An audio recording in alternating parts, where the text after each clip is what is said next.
Morning प्यारे बच्चों। आज का जो नया टॉपिक है वो है cell EMF internal resistance of a current electricity या करंट इलेक्ट्रिसिटी के अंदर हम ये सब टॉपिक देखने वाले हैं। तो सबसे पहले हम बात करते हैं सेल की। ठीक है, तो सेल वो सोर्स ऑफ एनर्जी होता है जो कंटिन्यू सप्लाई करता है चार्ज का किसी भी सर्किट के अंदर। ठीक है, तो इलेक्ट्रिक सेल कहने का मतलब है कि वो चेंज करता है केमिकल एनर्जी को इलेक्ट्रिकल एनर्जी में।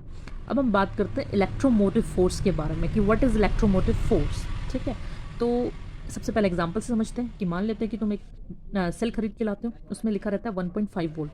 तो 1.5 वोल्ट क्या बताता है? ईएमएफ। ठीक है, जब हमारा सेल किसी भी सर्किट में ना लगा हो तो उस दौरान जो उसके अंदर पोटेंशियल डिफरेंस रहता है वो क्या कहलाता है? हमारा इलेक्ट्रोमोटिव फोर्स कहलाता है।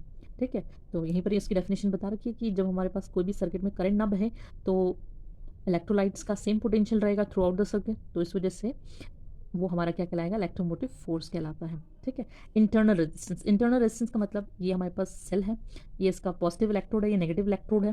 ठीक है, यहाँ पे इलेक्ट्रोलाइट है, हमने इसको कनेक्ट करके रखा है किससे?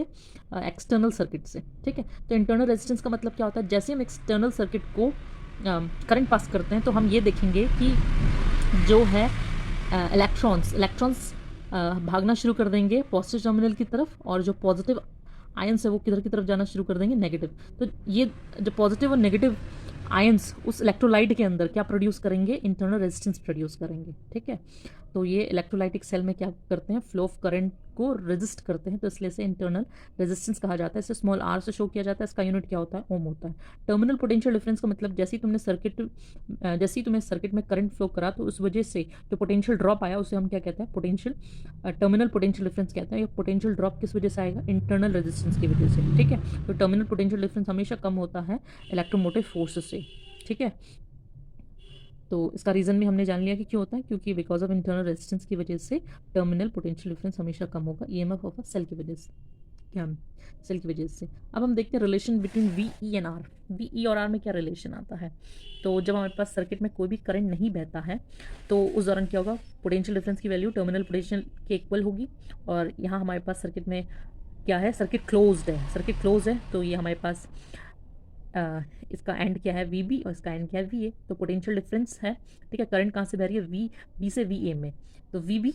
और पाथ हमारे पास करंट का क्या है? वी बी से वी ए की तरफ। ठीक है, और पाथ भी सेम है, करंट भी उसी डायरेक्शन में फ्लो करती है, तो पोटेंशियल डिफरेंस क्या आ जाएगा? नेगेटिव में आ जाएगा, माइनस आई। और इंटरनल रेजिस्टेंस क्या है? आर है। ठीक है, और ईएमएफ ऑफ सेल किधर से जा रहा है? नेगेटिव से पॉजिटिव की तरफ, मतलब लो से हाई की तरफ जा रहा है, तो इसलिए हम इसे क्या लेंगे? पॉजिटिव।